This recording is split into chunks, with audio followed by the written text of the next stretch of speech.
Сейчас, ребята, я вам покажу, как у меня скрипит подвеска передняя на полиуретановых втулках.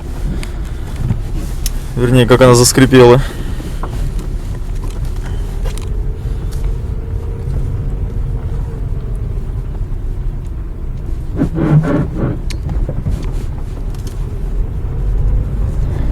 Звук просто бешеный, я не знаю.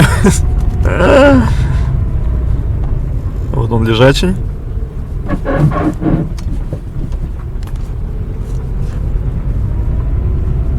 И еще один.